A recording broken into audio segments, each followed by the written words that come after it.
Assalamualaikum warahmatullahi wabarakatuh kepada saudara dan saudari yang dirahmati Allah sekalian. Selamat malam dan salam sejahtera kepada mereka yang bukan beragama Islam.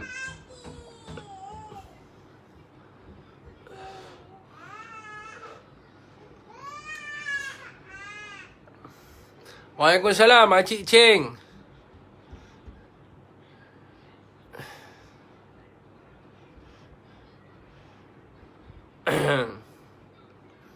Waalaikumsalam. Hak Tamwi, senyum dulu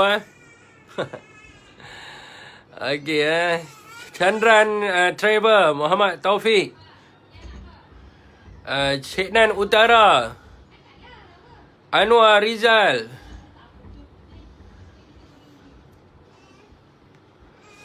Israt Shah, Library Rembau Negeri Sembilan, Akmal Reza, Yan Shah. Assalamualaikum, apa khabar? Dengar cerita PKR nak tarik kerusi. Nak tarik kerusi tak mana? Zainal Abidin, Abdul Razak, kat Johor bang, terbaik. Mawar Merah, Melaka, apa cerita? Itulah. Saya pun, ni yang kita nak buat live malam ni. Yusri Zulkifli, Umay Shi Chot, Pian Kerambik. Pi tengok cucu Itu soal dia tak penting tu soal tu Tahu dah mereka akan salah guna kuasa. Rosli Ismail Hasni Trafik Kuala Lumpur, Aziz Abdul Aziz Noja. Waalaikumsalam. Ada sesiapa yang memberi salam Abdul Rahman Rahman Ibnu Khatada, Basir Osman, Muhammad Asri yang terlibat live ni Yan Shah, Zapal Antatuyo, Asmadi Alang, Roslan Lan, Abdul Khalil,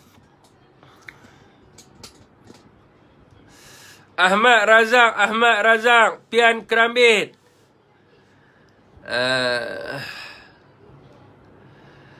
Anwar Daud, Yunus Idris Ahmad Rimi. Waalaikumsalam. Zamani Abdul Syukur,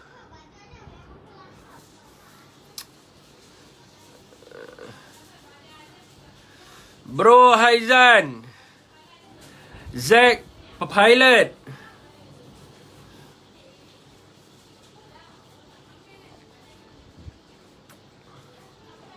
Azhar Lufi, Nazriyi,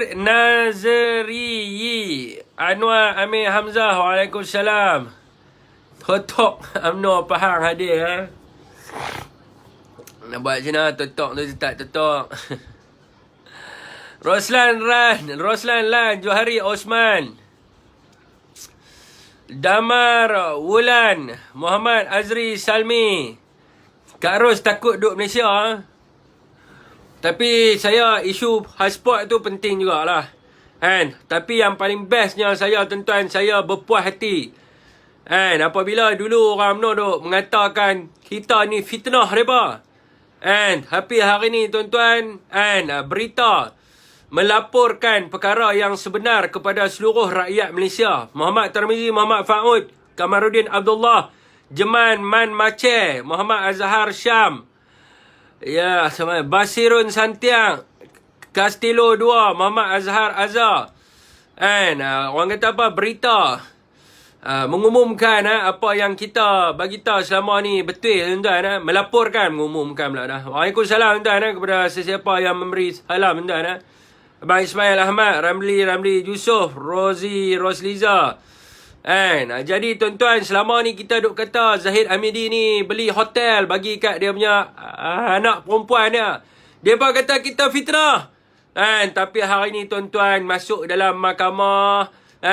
Jadi dibicarakan memang orang kata apa, apa nama ni, Zahid beli hotel bagi kepada dia punya anak perempuan dia, tuan-tuan.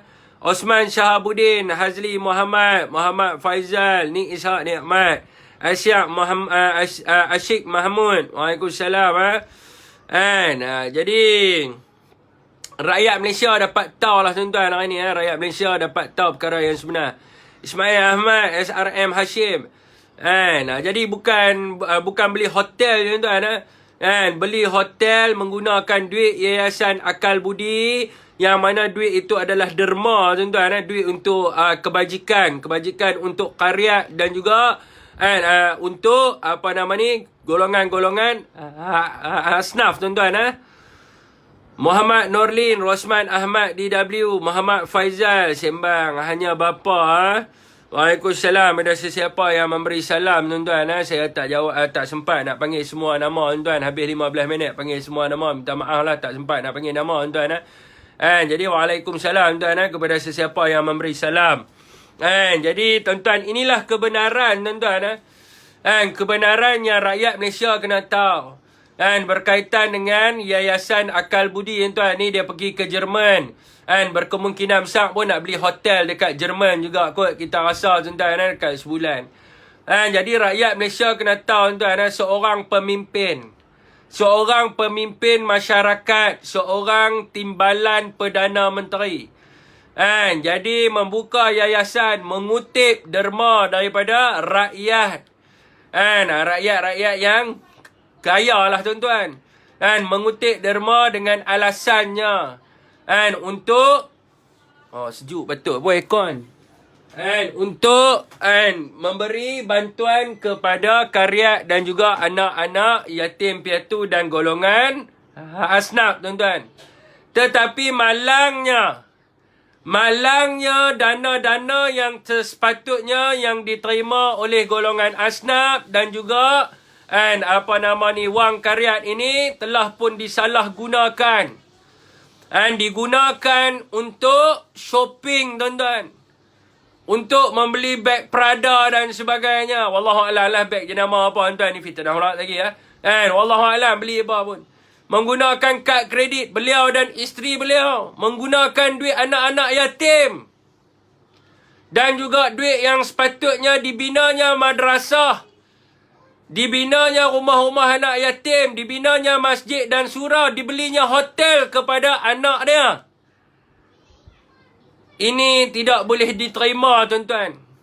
Waima apa pun yang orang UMNO cakap, pemimpin macam ni, saya bagi tahu kepada tuan-tuan, seburuk-buruk Presiden Israel pun, Presiden Israel tak buat yang Zahid Hamidi buat. Lagi teruk, tuan-tuan, Zahid Hamidi ni. Memanglah teruk, tuan-tuan. Israel ni, Netanyahu ni duk bunuh orang Islam semua sekarang ni. Tapi Netanyahu ni tak makan duit anak yatim. Tak makan duit kebajikan. Tapi kita ada timbalan Perdana Menteri di Malaysia. Lebih teruk daripada Netanyahu ni. Lebih teruk daripada Israel. Jadi adakah kita nak angkat seorang macam ni nak jadi pemimpin masyarakat? Jadi masyarakat kena fikirlah, kena tolak, tuan-tuan. Tuan-tuan, sekiranya dekat kampung, tuan-tuan, ataupun dekat tempat tinggal, tuan-tuan, orang kata apa? Masjid, dia punya tabung dia kena curi. Orang marah, orang pukul sebab curi duit tabung masjid. Zahid Hamidi dengan orang yang curi duit tabung masjid ni tidak jauh beza, tuan-tuan. Tidak jauh beza. Orang yang makan harta anak orang kata apa? Orang yang makan harta anak yatim.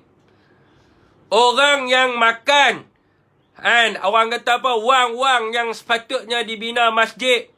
Dibinanya madrasah-madrasah, surau-surau dan sebagainya. Orang macam inikah yang kita nak angkat jadi pemimpin masyarakat? Orang macam inikah yang kita percaya dengan slogan penyatuan ummah?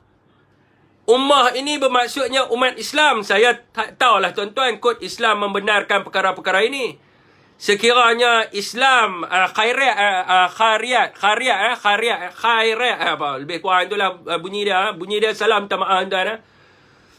Jadi tuan-tuan, orang kata apa? Adakah pemimpin yang macam ni kita nak angkat atas slogan ummah, tuan? Sebab tu masyarakat mengatakan kepada kita, kita ni hanya gunakan slogan yang berunsurkan keagamaan, tetapi kita tidak berbuat apa yang agama suruh kita buat. Macam ni lah tuan-tuan. Kita dah tahu dah, orang yang macam ini tidak boleh diangkat untuk menjadi pemimpin atas slogan ummah. Tetapi ada juga di antara kita yang duk melaung ummah tiap-tiap malam, tapi presiden dia adalah orang yang membuat perkara-perkara yang mungkar. Jadi saya pun tak faham lah tuan-tuan. Dan saya pun tak berapa nak mengerti. Saya pun tak berapa nak faham tuan-tuan dengan keadaan yang berlaku dekat dalam negara kita Malaysia hari ini. Dan saya tak berapa nak faham lah tuan-tuan. And so orang yang macam ini pun, orang kata apa, Mael ni tuan-tuan, Mael Sabri ni, Perdana Menteri Malaysia, boleh tuan-tuan bagi pasport nak pergi Jerman. Yang seorang tu nak pergi Singapura. Tuan-tuan, benda ini tuan-tuan, sekiranya berlaku kepada rakyat, saya nak tanya, rakyat boleh tak mendapat manfaat apa yang mereka dapat ni? Jadi tuan-tuan, sepatutnya pemimpin seorang Perdana Menteri, dia sepatutnya menghormati perlembagaan persekutuan. Sekiranya dia menjadikan perlembagaan ini seperti tisu tandas, maka betul lah apa yang Tun Mahathir tulis kat dalam Dilema Melayu.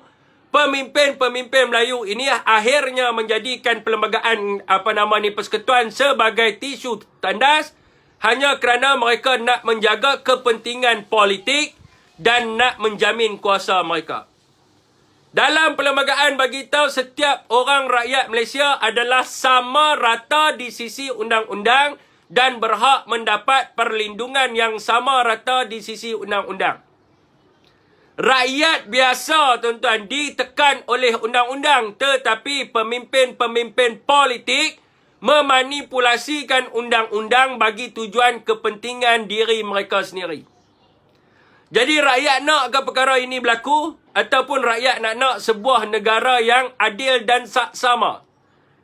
Ini orang kata apa, kita serahkan kepada rakyat lah.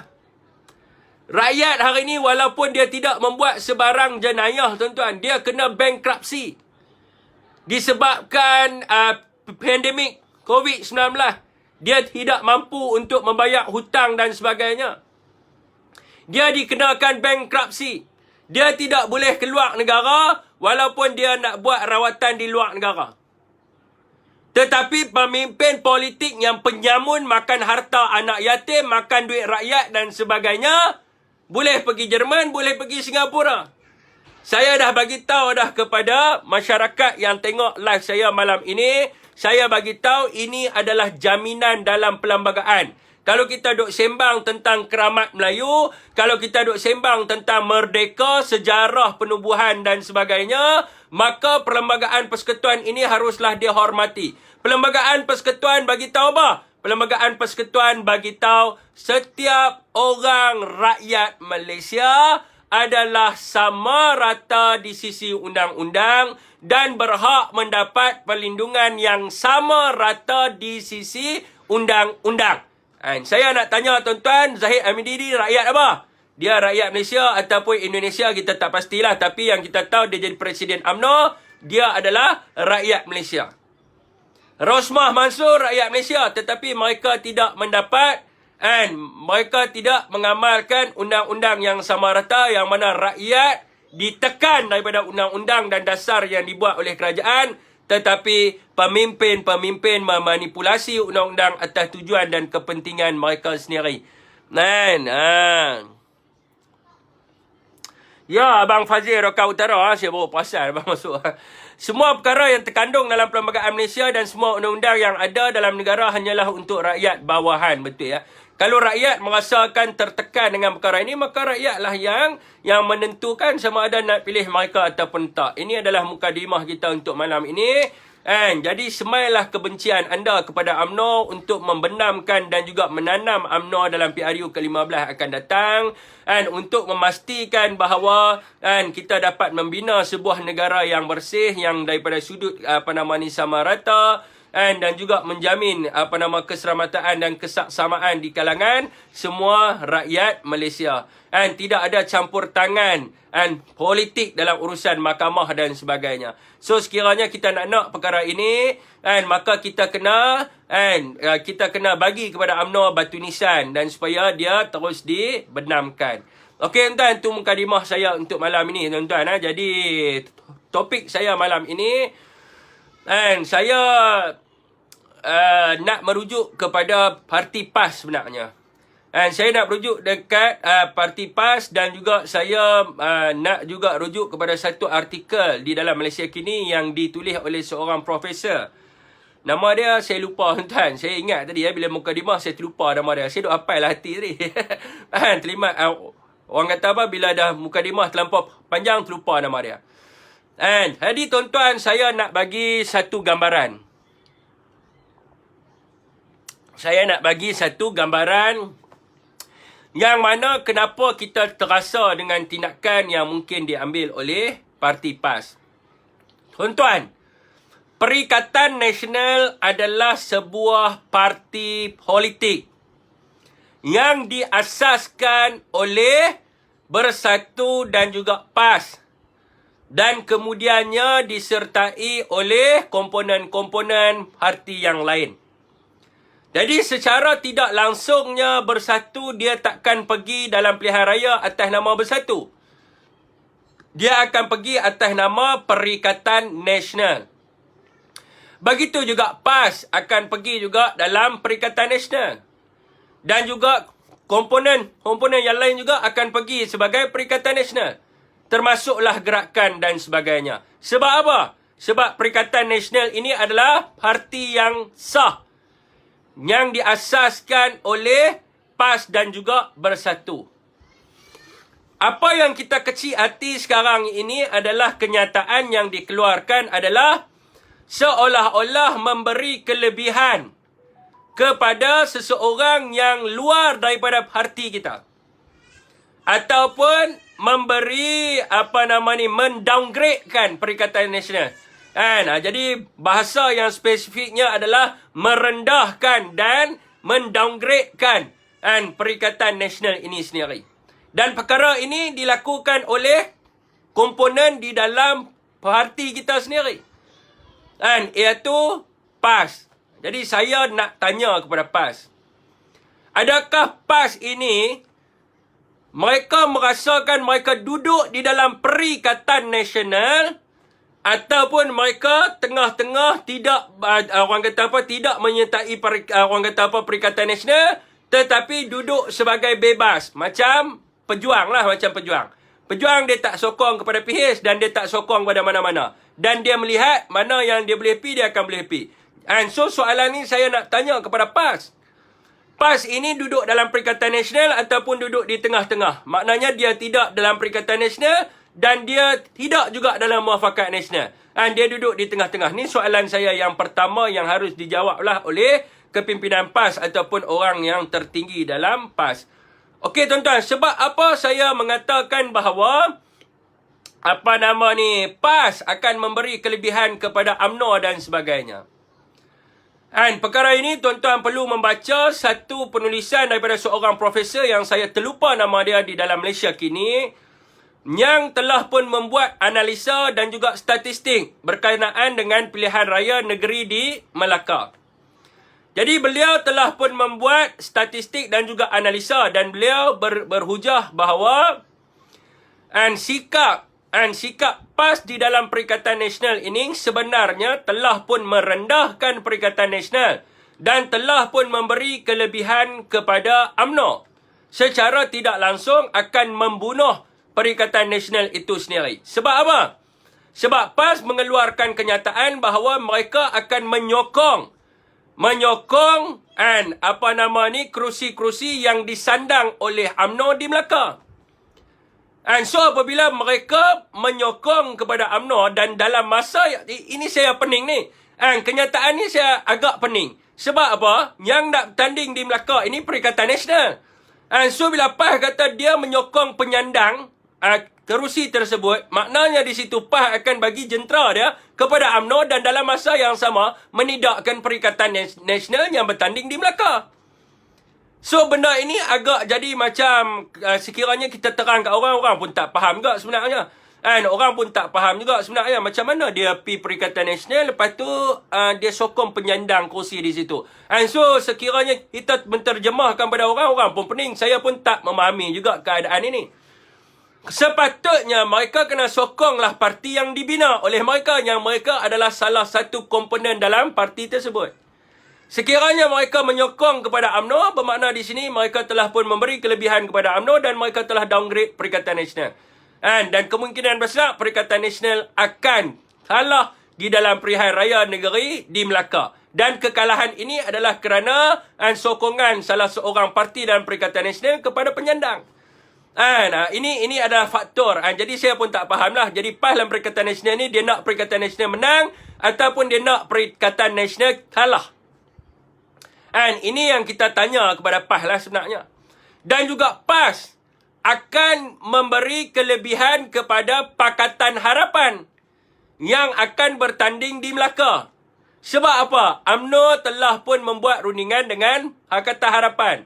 Mana-mana kerusi yang UMNO kuat, maka UMNO akan bertanding. Dan mana-mana kerusi yang UMNO lemah, maka kerusi itu tidak akan dipertandingkan oleh UMNO. Dan kemudiannya, di dalam pilihan raya ini, sekiranya UMNO mempunyai majoriti untuk menubuhkan kerajaan, maka UMNO akan tubuhkan kerajaan lah, Kerajaan Barisan Nasional, tuan-tuan, bukan Perikatan Nasional. Jadi UMNO akan menubuhkan kerajaan.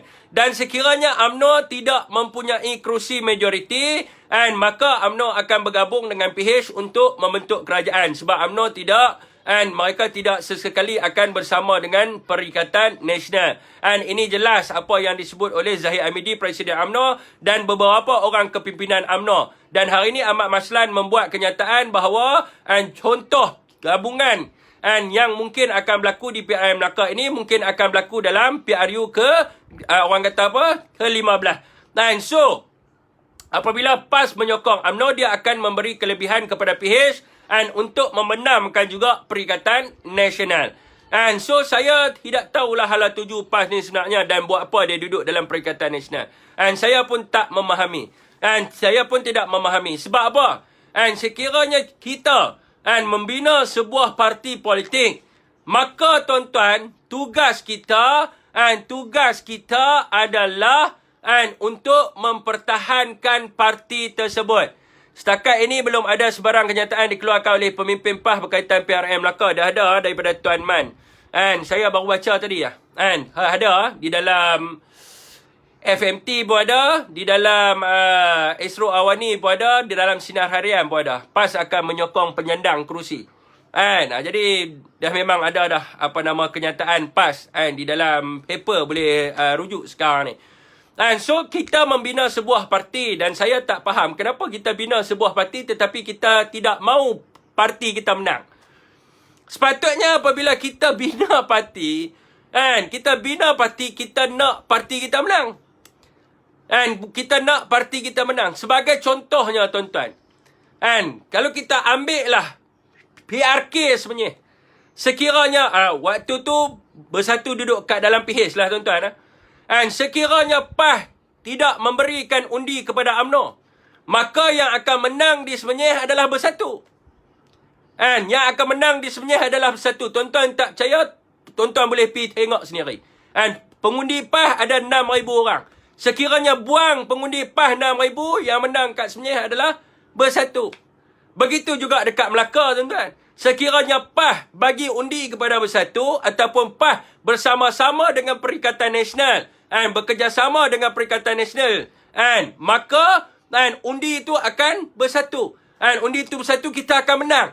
Tetapi kalau PAS bagi ke UMNO, maka UMNO akan menang. Ini yang jadi persoalan di sini. Untuk apa PAS mempertahankan Perikatan Nasional dan dalam masa yang sama nak menjahanamkan Perikatan Nasional? Ini betul-betul kita tak faham. So, sekarang ni matlamat kita, orang kata apa, kena jelas. Sebab apa? Masyarakat hari ini rata-ratanya mengharapkan Perikatan Nasional. Dan saya dengar hujah-hujah daripada At-Takiri dan sebagainya. Mereka cuma nak UMNO hanya kerana jentera sahaja. Bukan sebab kehendak rakyat. Rakyat tolak UMNO. Rakyat tolak UMNO. Apa pentingnya jentera UMNO? Rakyat tidak mau. Dan sekiranya rakyat tidak mau ke UMNO, rakyat akan bagi undi kepada PH. Rakyat akan undi kepada PH. Sebab rakyat hari ni, kita pergi tanya dekat mana-mana pelosok dunia pun, rakyat tidak mahu UMNO. Rakyat nak Perikatan Nasional. Ini kehendak rakyat. Rakyat nak Perikatan Nasional. So, kenapa? Saya pun pening lah tuan-tuan. Saya pun tak faham lah tuan-tuan. Sepatutnya kita kena yakin dengan kemampuan kita. Kita kena melunaskan matlamat rakyat. Bukan hanya sekadar bergantung kepada jentera semata-mata. Jentera boleh cari. Jentera pilihan raya ini bukanlah penyebab kepada kemenangan sebenarnya. Jentera pilihan raya ni adalah untuk membantu kerja-kerja pilihan raya sahaja. Dia bukan menjamin kemenangan dalam pilihan raya. Hamba pula sekarang ni, SPR mengeluarkan kenyataan bahawa undi boleh dibuat lebih daripada 1 hari. Maknanya di sini tidak akan ada manusia ataupun rakyat Malaysia yang terlewat ataupun tidak berkesempatan untuk mengundi. Makanya semua rakyat Malaysia boleh mengundi.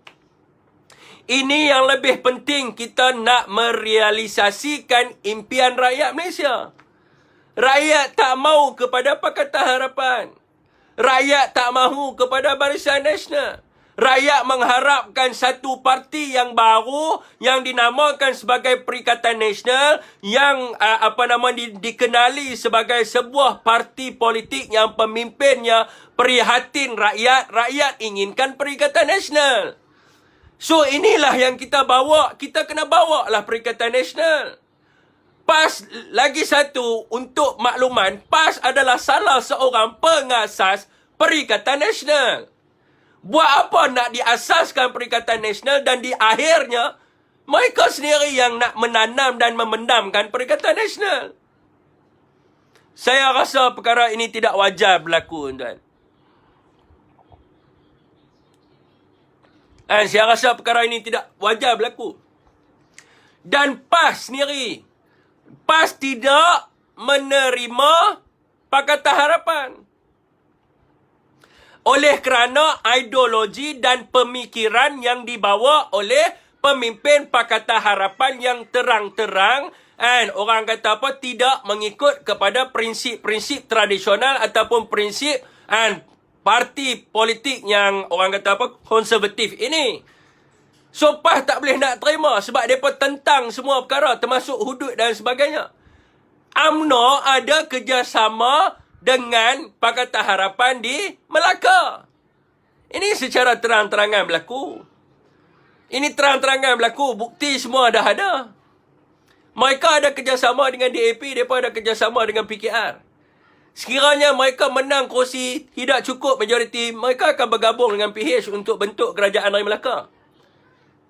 Yang kita nak tanya kepada PAS, PAS sanggup ke nak tengok DAP dengan PKR menjadi kerajaan dari Melaka?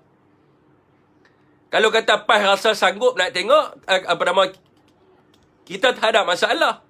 Dan hari ini terang-terang, kejatuhan kerajaan dari Melaka adalah berpunca kerana rasuah dan salah guna kuasa.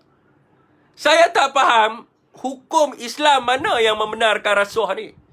Sebab yang saya baca lah tuan-tuan, kita ni bukannya religious sangat. Tapi kita baca, Allah SWT melaknat mereka yang mengambil rasuah. Rasuah ini adalah orang kata apa, daripada sumber yang tidak halal, orang kata apa, daripada sumber yang haram. Dan lebih baik makan daging babi daripada ambil rasuah. Tapi kita pun heran tuan, duk kata rasuah ni haram, rasuah ni perkara yang mungkar dan dilaknat. Lepas tu kita nak pergi sokong sebuah parti yang mengamalkan rasuah dan salah guna kuasa. Dan benda ini disahkan oleh orang dalaman UMNO sendiri, tuan-tuan. Disahkan oleh Tengku Razali. Tengku Razali hari ini bawa keluar kenyataan. UMNO sebuah parti yang rosak. Rosak sebab apa? Politik wang. Politik wang ni apa? Rasuah. Rasuah. Duk sembang Islam, sokong rasuah. Kita pun tak faham. Rakyat hari ni menolak. Rakyat menolak ni, rasuah ni. Pemimpin yang rasuah ni. Dan kita minta lah kepada PAS. Lupakanlah muafakat nasional. Tuan-tuan, kita nak jadi pemimpin, kena ada prinsip, kena ada maruah diri. Presiden UMNO, apa tak hina kepada PAS? Macam-macam dia kata, muafakat nasional terkubur dan sebagainya. Dan hari ini, tiba-tiba dia nak kerjasama sebab apa? Dan benda ni Tuhan nak tunjuk supaya kita buka mata, tuan-tuan. Selama ini, kita duk bercerita, mungkin di antara mereka ni tak dengar, tuan-tuan. Kita duk cerita. Kebetulan ni, tuan-tuan. Sebab itu saya kata, peristiwa dan masa amat penting untuk kita jadikan rujukan. Sebelum kerajaan Negeri Melaka jatuh, apa Zahid kata? Masa tu Zahid kemas lah. Dan Ismail Sabri jadi Perdana Menteri dan sebagainya. Wartawan tanya, macam mana dengan muafakat nasional? Muafakat nasional ni ada lagi ke? Ingatkan, orang kata apa? Kubur dan sebagainya. Bawa keluar kenyataan. Oh, UMNO BN akan pergi dalam pilihan raya yang ke-15 secara bersendirian. Dan sebagainya. Tiba-tiba, selang 3 hari, kerajaan Negeri Melaka jatuh. Berdebam jatuh. Oh, tukar kenyataan. Muafakat nasional masih ada. Muafakat nasional masih ada. Sebab apa? Ini membuktikan bahawa mereka hanya perlukan PAS apabila mereka menghadapi kesulitan. Bila mereka menghadapi kesukaran. Presiden UMNO tahu bahawa kerajaan Negeri Melaka jatuh kerana rasuah. Kerana penyalahgunaan kuasa dan sebagainya. So, sekiranya BNP bersendirian dekat dalam PRN Melaka dan kalah, maka dia akan memberi kesan kepada PRU15. Rakyat akan tengok, oh, BN telah pun ditolak di Melaka. Bila rakyat dah tengok BN kalah teruk dekat Melaka, tidak akan ada rakyat yang undi mereka. Dalam PRU15 tidak akan ada rakyat yang undi mereka. Sebab apa? Rakyat dia sayang. Dia takut undi dia ni rosak. Dia takut undi dia ni jahanam. Sebab undi dia sangat berbahaya. Kalau dia bagi undi kepada BN, BN tak boleh tubuh kerajaan. Yang jadi kerajaan Pakatan Harapan. So, rakyat akan bagi undi kepada Perikatan Nasional. Sebab tu UMNO takut. Sebab penilaian rakyat untuk PRU15 adalah PRN Melaka. Tiba-tiba pula umum nak buat muafakat nasional. Kalau UMNO lingkup dekat PRN Melaka, rakyat tengok. PRM Sabah lingkup. PRN Melaka lingkup. Jadi rakyat nak bagi undi sekarang ni, rakyat duk tengok, tuan-tuan. Sekiranya aku bagi undi dekat BN, adakah BN boleh jadi kerajaan? Rakyat sekarang ni dalam keadaan yang dia serik. Dia serik dengan Pakatan Harapan. 22 bulan, khususnya orang Melayu. Orang Melayu derita ke tak derita? Berapa orang mati disebabkan sifat Pakatan Harapan ini? Orang tengok, orang serik. So, dia tengok, tuan-tuan.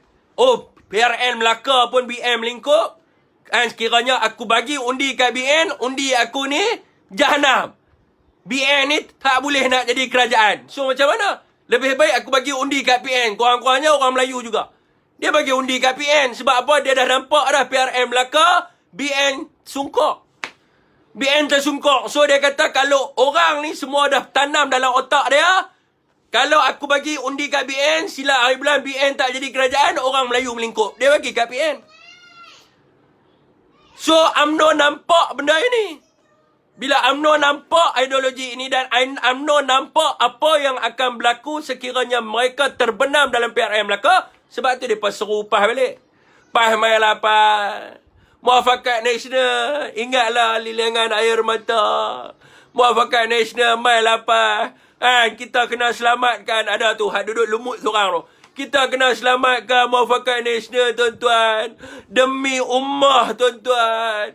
Ummah kita sayanglah umat Islam, tuan-tuan. Habis tu yang sebelum tu awak tak fikir ummah. Nampak tak munafik pak ni?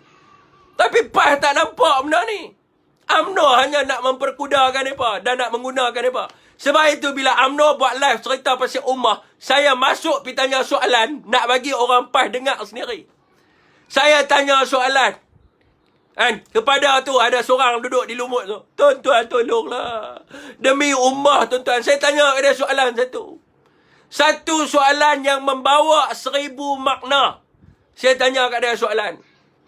Sekiranya muafakat nasional ni lah saya nak tanya. Berapa kursi PAS dapat? Berapa kursi UMNO dapat? Oh, hilang tu. Sedih tu hilang tu. Oh, mestilah UMNO ni parti terbesar orang Melayu.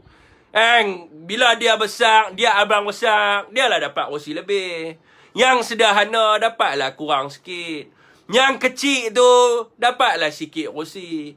Kita kena hormatilah benda ni. UMNO parti yang besar. Nampak? Ummah pula bapak dia bahan tu. Nampak? Itu nampak nak memperguna sahaja. Nak memperkudakan PAS sahaja. Jadi fokuslah. Penentu kejayaan kita PRU15 adalah PRN Melaka. Kita menang Perikatan Nasional PRN Melaka, tuan-tuan. PRU15, orang Melayu dah set dah dalam kepala otak dah.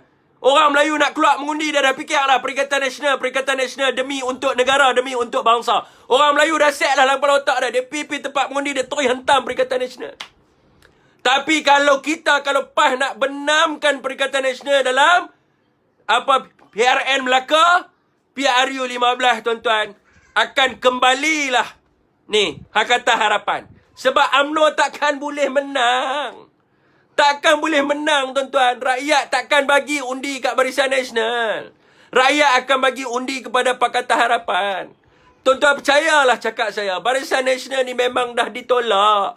Orang dah tak mau dah, tuan-tuan. Tuan-tuan, bukan sebab YMDB, bukan sebab tol percuma, bukan sebab minyak.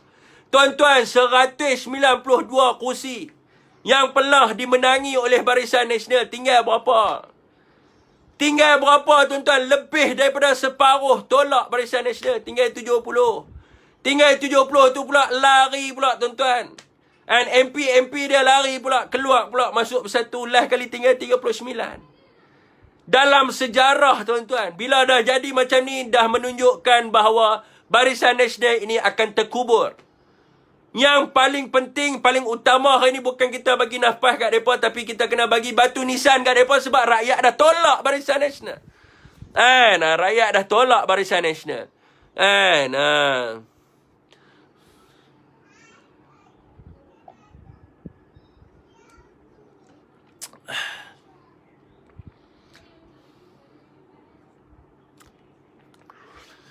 Okey, tuan-tuan, saya tak mau cakap lama-lama, tuan-tuan. Saya nak bagi peluang lah kepada rakan-rakan untuk berbisi dengan saya. Berbisi dengan saya. Ni saya tengok ramai ada ni. Tok Nodim pun ada. Saya tak mau lama-lama lah malam ni, tuan-tuan. Ni pun dah lewat dah. Pukul 10.30 dah. Ramai rakan-rakan kita yang mungkin akan ada dia punya sudut pandang dia sendiri. Dia ada dia punya pandangan dia sendiri yang dia nak sampaikan. So hari ni kita buka untuk mereka berbisi. Dan boleh tengok sendirilah orang PAS. Mereka nak ada kat UMNO. Mana orang PAS hak rasa macam, oi, tolonglah pemimpin-pemimpin PAS janganlah pergi duduk kat UMNO. Mailah duduk dengan Perikatan Nasional. Bagi tahu. Ni saya buka platform untuk rakyat bersuara. Untuk masyarakat bersuara. Supaya pemimpin-pemimpin atas ni dengar kehendak rakyat. Kalau mereka sebut tentang jentera ni, mereka berkepentingan diri mereka lah.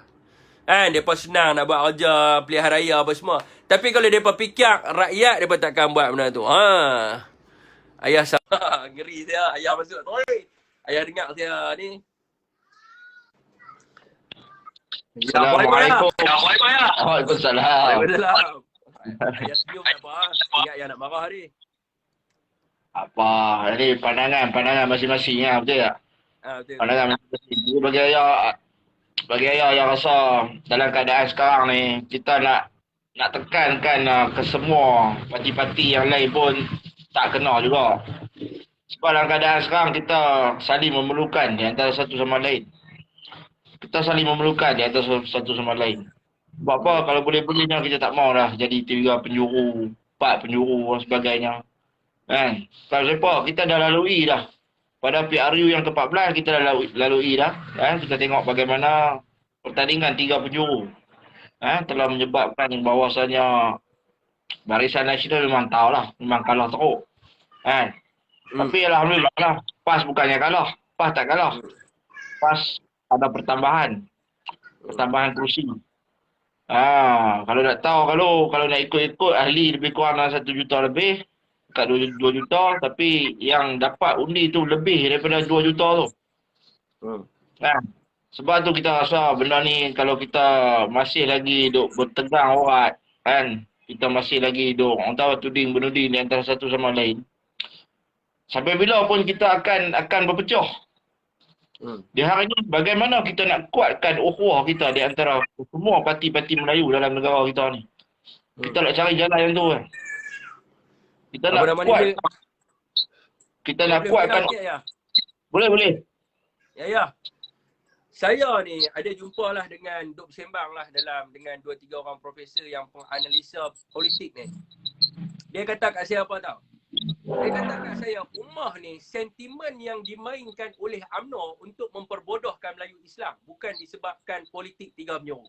Sebab apa dia kata kat saya? PRU 15 bukan PRU 14. PRU 15 lebih daripada 7 penjuru duk ada. Parti Muda, Parti Warisan, Pakatan Harapan, Barisan Nasional, Perikatan Nasional, PSM. Apa benda lagi ada? Banyak lebih daripada 7 penjuru dia kata.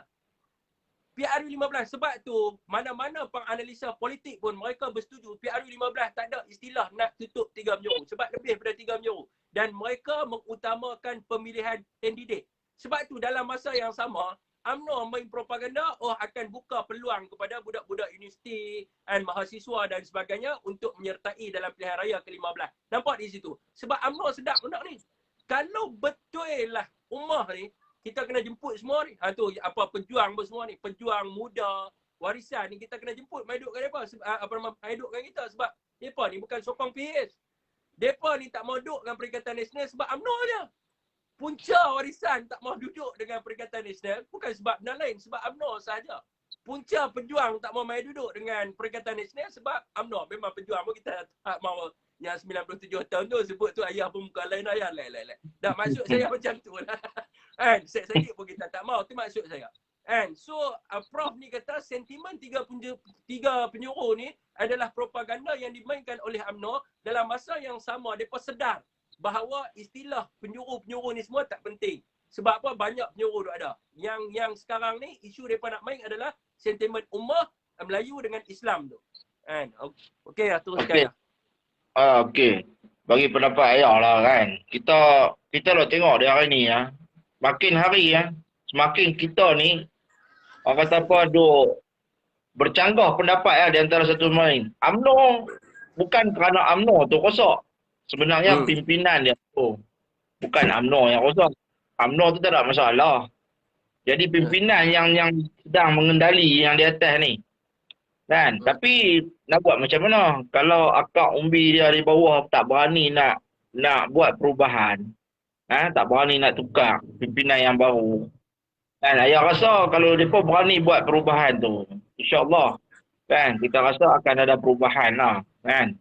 Tak ada lah sampai tahap macam ni. Dia hari ni jelas sikit ya. Okey, silakan. Boleh. Okey ya, UMNO dia tak sama macam PAS. PAS dia amalkan demokrasi secara fully demokrasi. Dia ada majlis syura, boleh bersuara, dia ada muktamar, betul. Dia ada dewan ulama yang mana mereka boleh berkongsi idea dan mengkritik kesalahan. UMNO pemilihan dan selepas itu kuasa terletak pada MKT. Ayah baca sendirilah apa perlembagaan UMNO. Tak ada siapa boleh buat keputusan. Bila kita tengok MKT mangkuk tingkat ni lah, ada mangkuk tingkat kan sebab pembinaan lah ni. Mangkuk tingkat ada lah ni. Semua grup tu. So nak buat perubahan macam mana? Pemilihan UMNO sendiri pun kita ambil sejarah Rahim Tamicik. Rahim Tamicik pun kena. Dia menang dalam pemilihan walaupun dia menang. Tetapi MKT tak suka dia. MKT ambil Anwar Ibrahim. Ambil Zahid Hamidi. Waktu itu. So UMNO dia tak macam PAS. So dia berbeza. Bila ayah sebut kata macam Sir Azri sebut reset and reborn. Saya baca perlembagaan UMNO, saya kata reset and reborn macam mana? Dia pun bukan ada majlis syura. Dia pun bukan ada muktamar. Dia pun bukan ada Dewan Ulama. So dekat mana dia pun nak kritik? Dia pun tak boleh kritik. Kritik kena pecat. Kritik terus kena pecat. Yang teruskan ya.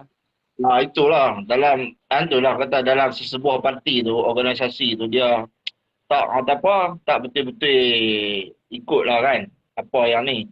Sedangkan apa yang mereka ucapkan lain, apa yang mereka buat lain. Seperti mana yang kita tengok dalam kerajaan sekarang lah. Yang dipimpin oleh Ismail Sabri. Yang kita tengok di hari ni. Sepatutnya macam tadilah ayah dengar macam Fit kata. Sepatutnya orang yang disabitkan dengan kesalahan yang dikenakan mahkamah dan sebagainya tidak sepatutnya dapat keistimewaan lah. Untuk keluar negara dan sebagainya. Sudah pasport mereka dirampas dan sebagainya kan. Tapi di hari ni kita nampak satu persatu, nampak kelonggaran tu. Kan? Kelonggaran tu yang telah ni. Ini yang menunjuk menyebabkan rakyat memerhati. Dan rakyat memerhati ni, orang tengok benda ni tak sepatutnya berlaku. Apabila kita menunjukkan contoh, contoh bahawasanya dalam pentadbiran negara ni tidak bersih. Dari segitu pun orang akan bercakap lah, orang akan cakap, apa ni? Dalam duk kena rampai pasport tak boleh keluar negara, tetapi tiba-tiba kerana nak pergi tengok anak bersalin saja.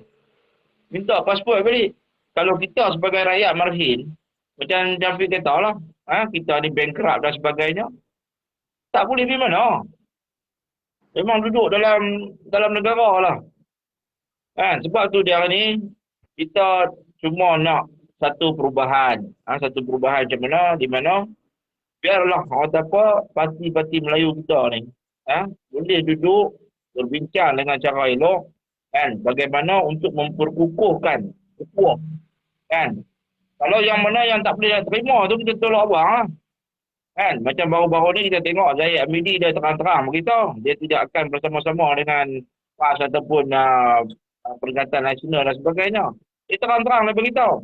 Tapi bila tengok dia kenyataan kepada pimpinan-pimpinan UMNO yang lain, nyatakan itu pendapat peribadi dia. Tidak menghakumi itu. Ya, nak menjelas sikit ya. Sebelum kejatuhan Kerajaan Negeri Melaka, sebelum jatuh Negeri Melaka, Zahid kemas kita semua tolak PAS dan UMNO akan pergi solo. Tiba-tiba jatuh Negeri Melaka, dia panggil PAS itu macam mana ayah punya pandangan tu? Sebab kenyataan tu sebelum kejatuhan.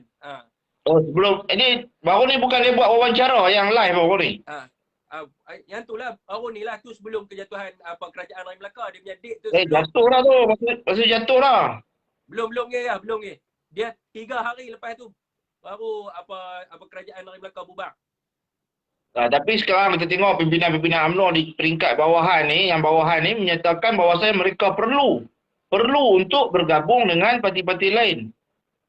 Untuk kemenangan. Jadi di sini kita nampak dah ada tak sama dia punya kenyataan daripada presiden dia sampai yang ke bawah ni tak sama.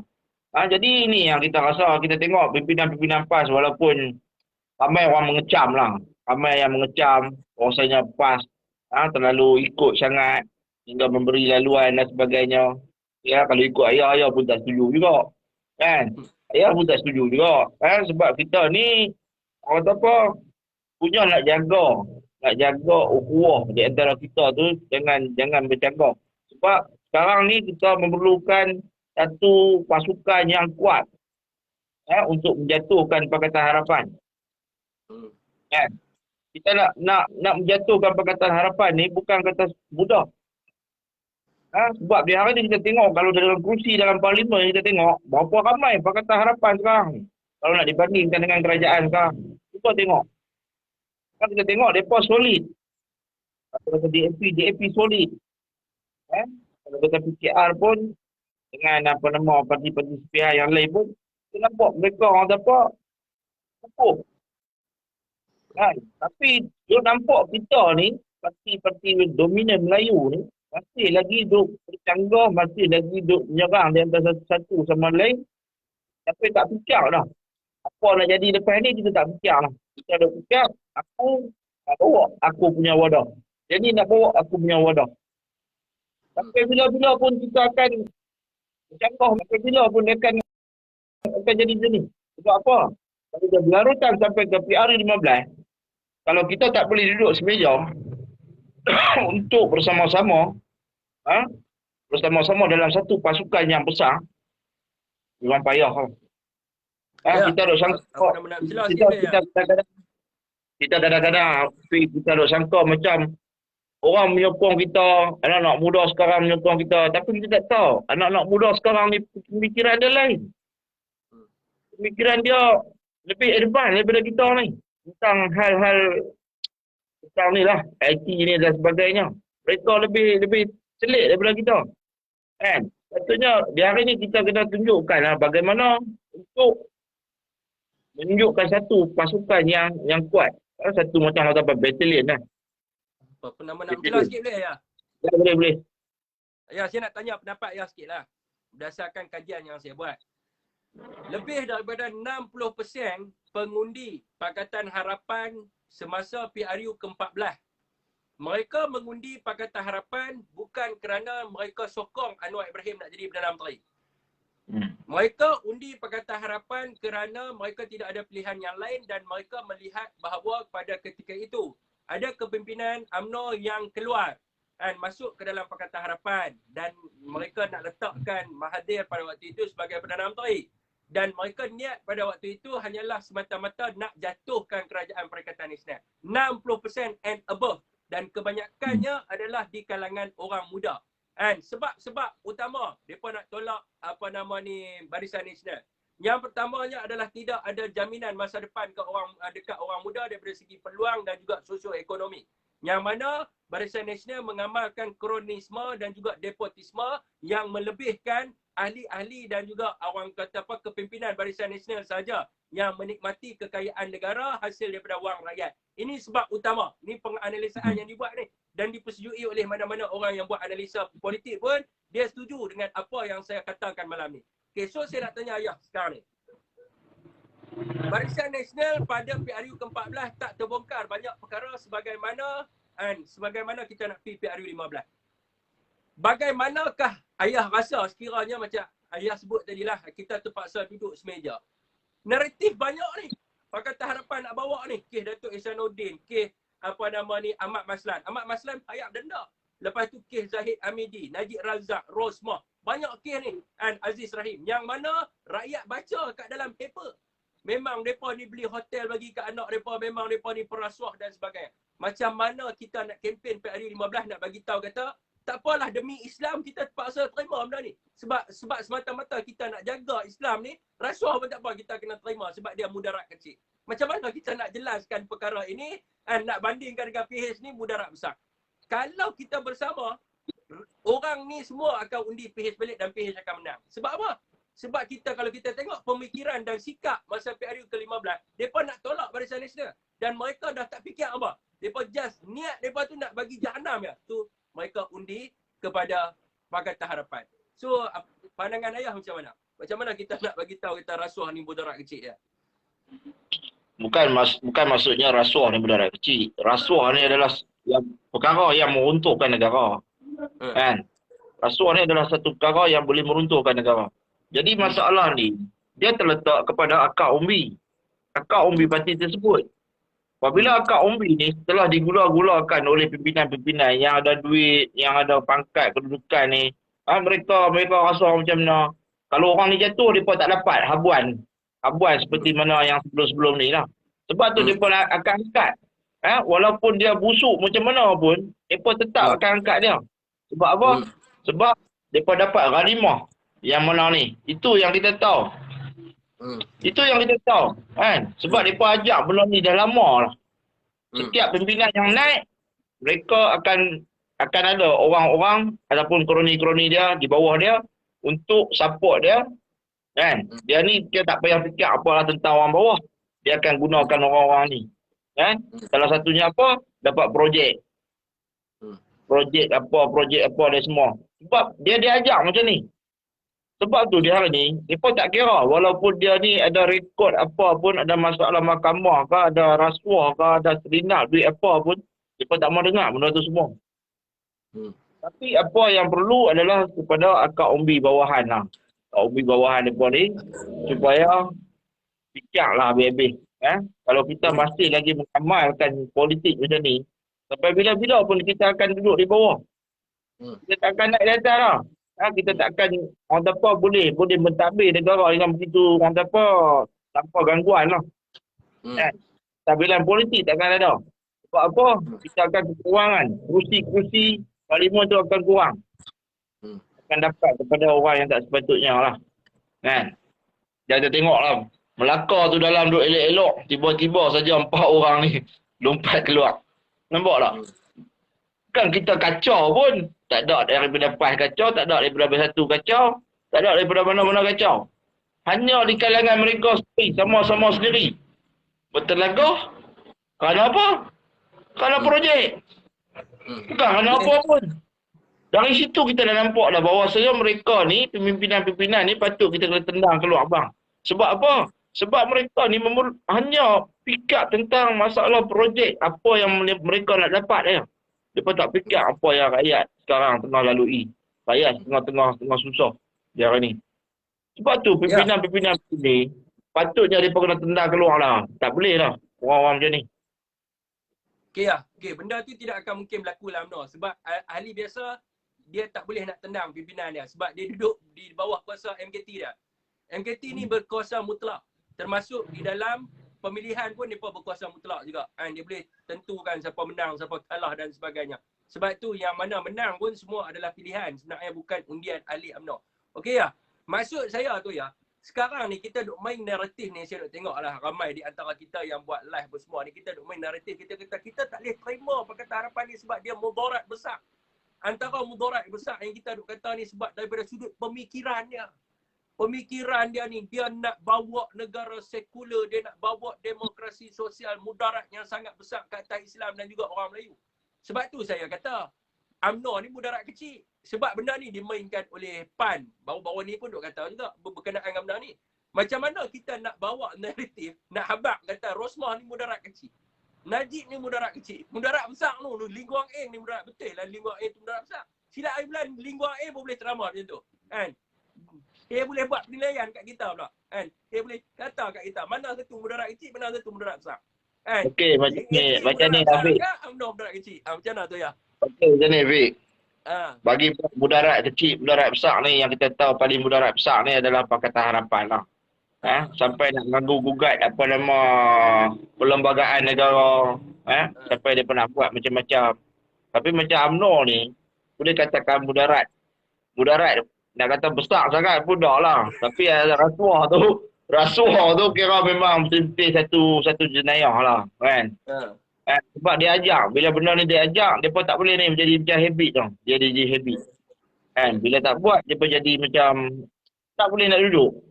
Kan? Jadi kita nak apa, nak bagi elok balik benda ni. Kita nak apa, nak cakap kata mudarat kecil pun tak boleh juga. Kan? Sebab mereka ni susah. Macam mereka ni bukan kata baru. Bukan kata baru. Fik, 60 tahun lebih, Fik. Ya. Ya? Apa nama ni? Kita nak kempen macam mana kat Melaka? Kita tengah duk kempen ni, duk kata DAP, PH ni mudarat besar, kita kena tolak semua. Tiba-tiba tengok Najib Omar Rosmah naik atas pentas. Macam mana tu ya? Allah. Tak tahu lah. Ayah serah kepada pimpinan. Ayah serah kepada pimpinan PAS. Mereka lebih tahu. Kan? Mereka lebih berilmu daripada ayah. Kan? Saya tak mau cakap melebihi daripada pimpinan. Sebab benda ni. Najib mesti kempen ni lah. Ahmad Maslan mesti main kempen. Itulah daripada boskur lah. Kan? Boskur. Itu daripada punya ni lah. Atas pentas ni lah. Kita duduk atas pentas. Tak boleh tuan-tuan. DAP ni tak boleh tuan-tuan. Mudarat yang amat besar kepada Melayu Islam. Habis-habis kita kempen. Tengok Ahmad Maslan naik sambung kempen. Kan inilah kadang-kadang. Inilah benda-benda liability yang. Liability ya. Liability. Kalau kita bersama-sama dengan mereka, kita pun akan kena dia punya tempian. Apa nama tempih dia lah. Kan? Tapi itu terpulang kepada pimpinan lepas apabila mereka berjumpa dengan apa nama pimpinan UMNO baru-baru ni kan.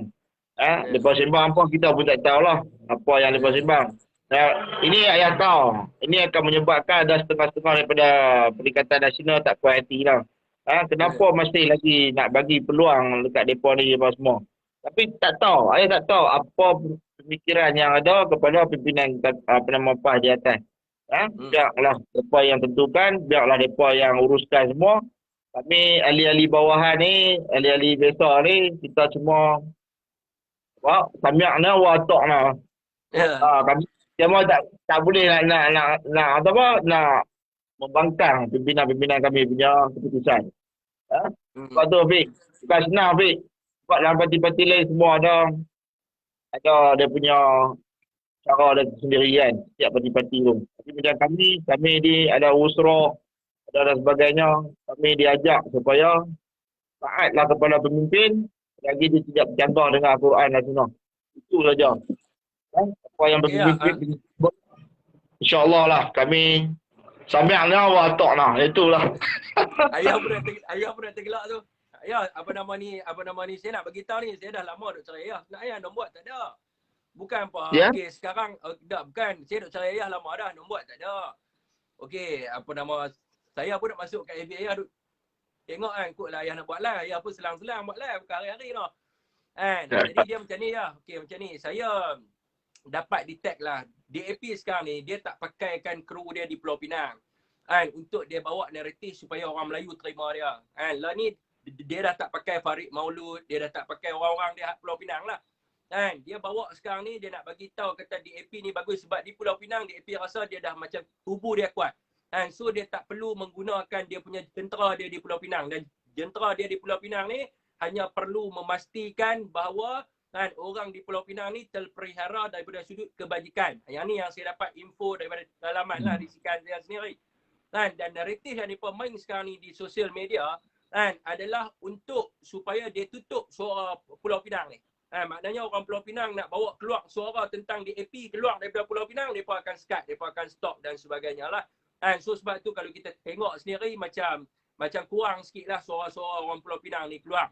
Jadi yang mana duk bising, ada masalah apa, mereka akan cuba, tak mau bagi benda ni kecoh, mereka akan berjumpa, mereka akan settle dan sebagainya. Macam ada orang Melayu ke, kedai kena ni kan, mereka akan pergi cepat-cepat settle, tak mau bagi benda ni keluar. So mereka duk bawa lah ni, mereka bawa Howard Lee. Dia punya leader sekarang ni Howard Lee. Lepas tu ada seorang lagi nama Ricky ke apa, tak silap saya lah. Mereka ni yang duk main kat media sosial. Yang mana DAP daripada Johor, DAP daripada apa nama ni Perak, DAP daripada tempat-tempat lain lah, Selangor, Kuala Lumpur dan sebagainya. Yang mana mereka ni menggunakan bahasa-bahasa tempatan. Macam Howard Lee pun dia cakap bahasa pekat Perak dia. Yang lain pun cakap Johor dan sebagainya. Naratif yang mereka duk main lah ni, mereka nak orang Melayu terima mereka. Mereka tak mau orang Melayu dengar apa yang berlaku di Pulau Pinang. Dia nak bawa, dia kata DAP ni boleh duduk dengan orang Melayu. DAP ni mana ada resis dekat Kuala Lumpur, orang Melayu boleh ni, boleh nu dan sebagainya. Tempat-tempat yang mereka tak menguasai secara sepenuhnya. Macam dekat Perak, Howard Lee beritahu dia duk buat sukan bola dengan orang Melayu apa semua segala ni. So yang saya duk cari ayah ni sebenarnya, kita nak buat satu wawancara mana sebelum ni Raja Petra masuk. Saya nak suruh ayah cerita sebenarnya apa sebenarnya perangai DAP di Pulau Pinang ni bila mereka dapat kuasa, bagaimanakah mereka melayani orang-orang yang di bawah ni. Orang-orang Melayu ke India ke mana, macam mana mereka melayani dan bagaimana mereka resisnya dengan agama dan ni. Saya nak bagi suara orang Pulau Pinang ni keluar. Boleh ya? Boleh insya-Allah. InsyaAllah. Yang ni pun ayah dapat satu berita baru ni di bawah komputer lah. Ada beberapa orang gelandangan telah dipukul di rotan lah. Baru ni gelandangan di bawah komputer. Ayah dah hantar WhatsApp dekat Ketua Menteri Pulau Pinang. Dia tak balas balik ya. Ayah hantar WhatsApp kat Ketua Menteri Pulau Pinang. Kata atas arahan siapa yang mereka boleh duk pukul nama gelandangan ni. Gunakan rotan. Dia tu yang pukul tu bekerja di bawah siapa? Adakah di bawah kerajaan negeri dan sebagainya? Ayah tanya dekat Cangkunyau, dia tak jawab weh. Hmm. Yang direct terus lah, yang direct terus. Ada apa-apa tak kenal yang direct terus dengan Cikgu Yau lah. Hmm. Kadang-kadang dia jawab, kadang-kadang dia tak jawab lah. Hmm. Tapi benda ni memang serius lah kan, kita tengok. Hmm. Selama di hari ni kita tengok bermacam-macam bangsa lah. Gelandangan dah bawa komputer tu, bermacam-macam bangsa. Belum pernah lagi ada orang kena pukul sampai tahap begitu lah. Berbalok-balok Hmm. habis. Orang Hmm. hutan. Di Hmm. bawah komputer tu, dekat-dekat bebeng tu kan. Hmm. Berbalok-balok. Tu yang Hmm. tanya sendiri, yang tanya dengan apa nama ni Chow Pun Jauh, dia tak jawab benda kita kan. Hmm. Sebab tu kita rasa tak kena lah. Tak kena. Bila nak ambil satu tindakan apa-apa, kena fikir habis-habis lah. Kan? Hmm. Benda kita dah nampak macam DAP ni bagus. DAP ni semua. Tapi di sebaliknya, resis tetap resis jugalah. Hmm. Resis tetap resis. Kan? Hmm. Kita dah tengok berapa tahun dah daripada 2008. Kita ingat lagi daripada 2008 di Pulau Pinang ni. Kan? Yang janjikan kata nak buat rumah kos rendah. Kan? Rumah kos rendah. Sampai ke hari ni, kos rendah tak mana dia buat. Mereka tarik semua mereka pergi belah seberang. Dalam Hmm. pulau ni mereka takkan buat. Mereka akan buat rumah dalam pulau ni, rumah mampu milik. Mampu milik ni, harga dia lebih kurang berapa? 300,000, 300,000, 500,000. Hmm. Kan? Mana mampu milik? Kita punya gaji bukan banyak-banyak lah betul kan? Kita punya gaji sikit je. Kan tu untuk siapa sebenarnya? Hmm. Sebab tu lagi satu berkenaan dengan PSR. Mereka buat di yang 3 pulau. 3 pulau di Teluk Kumbang tu. Kan? Hmm. Kita dengar baru ni kata dia pun stop. Kita tengok Menteri Alam Sekitar kita stop benda ni, tak mau bagi buat. Pasal apa? Ekosistem dia, laut dia semua akan rosak. Dan Hmm. rumah-rumah yang akan dibuat di sana semua harga juta-juta. Hmm. Bukan harga puluh-puluh ribu ke apa ke, 100,000 ke. Juta. Jadi, kita dah nampak ini perancangan jangka masa panjang lah. Bila adanya 3 pulau di belah Teluk Kumbang tu, di bahagian barat daya ni kebanyakan orang Melayu ramai lagi. Hmm. Jadi bagaimana mereka nak samakan apa nama jumlah penduduk tu. Barat daya, Timur Laut ni kita tahu lah memang mereka lah. Timur Laut ni memang tahu majoriti memang mereka. Kan? Barat daya ni kebanyakan masih banyak kampung orang Melayu lagi. Jadi bagaimana strategi mereka untuk pertambahan penyokong mereka lah, pengundi mereka ni untuk kawasan balik pulau ni.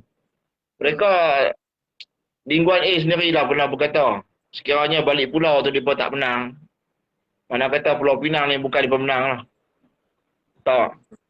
Mereka nak balik pulau tu kira 100%. Kalau boleh percaya pihaklah calon mereka bertanding. Bukan banyak mana pun Fik. Mereka perlukan 2 kerusi lagi ya. Mereka perlukan 2 kerusi lagi ya untuk dapat solid tau. Pulau Pinang ni 2 kerusi lagi ya. Dalam Pulau Pinang. Solid. DAP saja. Lagi 2 kerusi ya. Ni yang kita nak buat wawancara ya. Kalau ikut kan saya nak jemput ayah dengan Ustaz Sufian. So kita nak sentuhkan daripada dasar, daripada sudut ekonomi, daripada sudut pembangunan, daripada sudut yang apa nama yang ayah sebut tadi, perumahan dan sebagainya, lepas tu daripada sudut rumah-rumah agama, daripada sudut tanah wakaf dan sebagainya. So benda ni kita nak membongkarkan supaya YouTubers ni dia boleh ambil video ni dan dia boleh sebarkan dekat TikTok, YouTube dan sebagainya, orang kata apa, supaya orang tahu apa yang berlaku di Pulau Pinang. Kotlah ada orang-orang Melayu yang belah Kuala Lumpur ke, Melaka ke, Johor yang rasa berhajat. Macam kata, biarlah DAP dapat takbir Johor ke, Melaka dan sebagainya. So mereka ni dapat tahu apa yang berlaku di Pulau Pinang. Tu benda tu yang saya nak bawa dalam wawancara bersama dengan Datuk orang kata apa, Odin Yunus ni, untuk orang kata apa, membongkarkan supaya masyarakat tahu sebenarnya apa yang berlaku. Boleh ya? Lepas ni minggu depan kan, sejam ke 2 jam kita ambil masa ayah, boleh ya? InsyaAllah. Buat masalah ni Fik tengoklah Fik. Tengoklah gelang. Yang ni kalau masuk dalam apa nama pajak gadai pun ingat toke pajak gadai boleh lari ni. Tapi kita gelang. Ya, minggu depan masih boleh, lagi. minggu depan boleh ni kan. Tak bukan. InsyaAllah. Apa namanya, kita buat secara Zoom, kita buat orang kata apa, secara online. Bukan jumpa dengan ayah. Kita buat wawancara macam TV tu, Kan? So ayah masuk dalam tu, ayah cerita lah dia punya sub topik dia. Okey, DAP ni daripada sudut pembahagian ekonomi macam mana. Kan? Daripada sudut orang kata apa, pembangunan macam mana. Kan? Daripada sudut institusi keagamaan macam mana. Kan? Tanah-tanah wakaf ni macam mana. Kan? Pusat-pusat zakat ni macam mana mereka memanipulasikan. So bila orang dengar benda ni, ini yang mereka nak simpan sangat ni. Mungkin kita boleh bagi masa sejam, 2 jam ke. Kan? Ustaz Sufian hentam, ayah balun sikit. Ayah balun, Ustaz Sufian tambah sikit. Jadi benda ni dia hangat lagi lah. Bila hangat, rakyat semua tahu, oh macam ni lah perangai DAP. Sebab hari ni, mereka memang nak tutup tu apa di berlaku di Pulau Pinang. Sebab tu hari ni kita tengok, Khawarij Maulud ke apa ke, mana di Pulau Pinang ada punya orang semua senyap. FB pun senyap. Sebab apa? Mereka punya teknik mereka akan pastikan di Pulau Pinang ni, kebajikan saja bila nak pergi pilihan raya. Yang macam voice ni, influence apa semua ni, main daripada luar. Sebab apa? Kalau orang ni bersuara, maka sekali orang Pulau Pinang akan balun mereka. Bila benda ni balun, maka benda akan orang kata apa, kecoh. Orang akan tahu apa yang berlaku di Pulau Pinang sebenarnya. Itu yang kita nak membongkarkan ni. Boleh ya lah? InsyaAllah Cik. InsyaAllah. Bagi-bagi ni ayah pun dah kuarantin lagi, tak habis-habis lagi. 14 hari. Boleh lah. Semoga cepat sembuh lah ya. Ini kita nak berpeluang kat orang lain pula ya. Boleh ya? Boleh, insyaAllah. Terima kasih, Fik. Okey. Assalamualaikum warahmatullahi wabarakatuh. Waalaikumsalam ya. Boleh PM nombor nanti ya.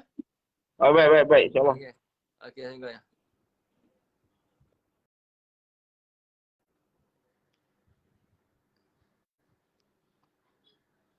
Okey, siapa lagi yang nak berbisi ya? Hampa bila keluar tengok ni. Nak request dia banyak buat forum dengan mereka yang famous pun meletup lah. Kalau dengan orang bawahan lah, Syafiq tak kau. Ya ke? Biasalah kita ni orang bawahan ya. Orang famous nak kena buat keluar duit. Nak masuk forum ni pun kena bayar duit bang. Hanya boleh masuk saja-saja ke. Semua kena. Ni macam saya ni platform percuma. Tak ada orang kata apa mengira bang. Apa yang kita nak adalah maklumat sampai. Tu adalah terpulang kepada orang yang nak sharing lah kan. Kalau dia rasa maklumat tu perlu disampaikan kepada orang ramai, so dia share lah. Macam mereka hak lain-lain tu, hak yang view lebih-lebih tu, mungkin di antara mereka mungkin ada yang dia panggil dia sebagai bot live. Sebab apa mereka boleh buat bot live? Sebab mereka nak masuk dalam mereka punya studio pun kena bayar duit. Bukan kita tiba-tiba kita boleh bawa isu sewa studio bang tak silap saya. Paling murah pun RM1,000 ataupun RM500 kan. Kecuali lah dia jemput. Sekiranya kita nak buat publicity untuk ni sendiri punya, kena bayar duit lah. Sekiranya dia jemput, mungkin percuma lah. Kalau dia mana nak jemput. Orang-orang macam kita tak nak jemput lah. So macam mana kita nak guna platform? Kita guna platform macam ni lah. Rakyat marahin. Nak pergi yang kelas tinggi-tinggi ni. Tengok jugalah kita bukan UMNO boleh lah kan. Bayar sampai RM10,000, RM20,000. Jadi dia punya Facebook dia pun boleh bayar bayar. Kalau kita RM10,000 sebulan nak punya view apa, tak naik. Mestilah naik. Okey tuan, mana nak bisi boleh bisi tuan Dia kita mau organik tuan. Kalau kata bayar ni saya tak minat bayar FB. Saya nak organik. Organik senang, kita nak bercakap senang organik ni. Okey tuan yang mana nak berbisi boleh bisi ya. Kita tengok dekat YouTube pun banyak orang nak ambil video saya kan. TikTok pun lah ni ramai orang nak ambil lah. Saya tak kisah. Hasilkan kita sebarkan. Macam depa tu tak boleh ambil video depa, tak boleh ambil video depa call lah. Oi tak boleh ni copyright dan sebagainya. Copyright pula dah. Kita nak ilmu tu sampai copyright benda-bendanya tak payah copyright lah. Kita bukan buat filem. Buat filem boleh lah kan. Copyright dan sebagainya kita nak ambil untung. Kita buat video ni bukan kita nak ambil untung, kita nak supaya negara kita maju jaya je.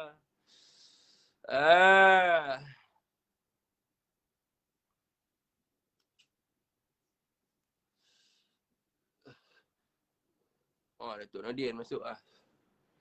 Yang tidur tadi.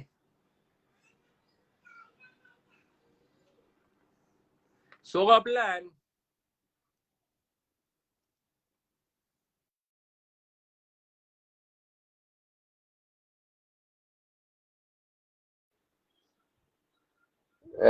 Okey, ya anda kita akan bersama dengan Datuk Nordin Yunus. Ada soalan apa-apa sementara saya tunggu adding Datuk Nordin masuk, tak masuk ini.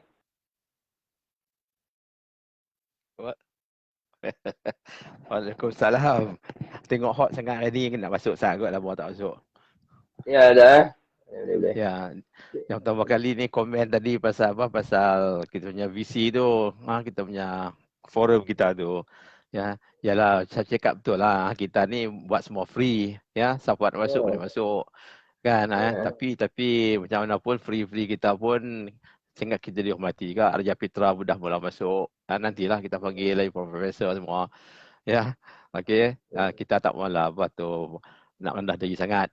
Sebab memang kita tak guna duit. Syed cakap betul tu kan. Biar semua apa ni pengikut kita ni tahulah. Ini adalah satu forum yang ikhlas dari hati ke hati.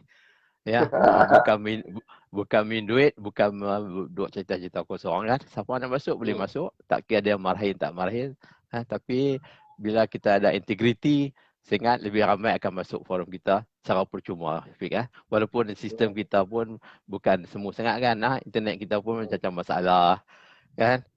Bukan ada orang sponsor. Biasalah kan. Kita ni orang biasa aja, tak ada jawatan pun, Fiq kan. Ya, Dunia sekarang ni pandang ada harta, pangkat, tak ada integriti pun tak apa. Ya. Okey, itu isu tambahan. Okey, 3 perkara nak bincang dah ni. Ya, Dok. Okey, boleh. Okey. Pertama sekali tadi Syafiq ada sebut pasal PAS lah di Melaka tu, ya. Statement ini dibuat oleh Timbalan Presiden PAS sebenarnya kan. Tuan Mat lah. Kan? Yang dia kata dia nak juga sokong Perikatan Nasional, nak sokong juga Mufakat Nasional. Mufakat Nasional maksudnya nak kerjasama dengan UMNO lah. Walaupun UMNO tu kita nampak tidak ada integriti pada masa ini. Ya. Jadi tak apa, kita tak mau kutuk PAS apa lagi. Kita lihat perkembangan. Ini mungkin mainan politik. Ya. Tapi di prinsipnya memang kita berpandangan lah. Tak betul lah kalau kita form political party dengan satu parti Perikatan Nasional, ya, sebagai resmi. Jadi kita kena sokong parti yang kita tubuhkan lah. Bukan boleh kita sokong parti lain untuk pilihan raya kan. Macam UMNO juga, siapa tak sokong dia buang terus. Macam kes kat Melaka tu, 2 adun dia tu. Tak sokong dia, terus dia buang. Ya, jadi dalam prinsip yang sama tu, saya ingat PAS takkan buat begitu kot. Ya, sekarang saya rasa PAS main politik. Sebab tu kita perhatikan Presiden PAS tak keluar apa statement pun. Tok Guru tak jadi kan.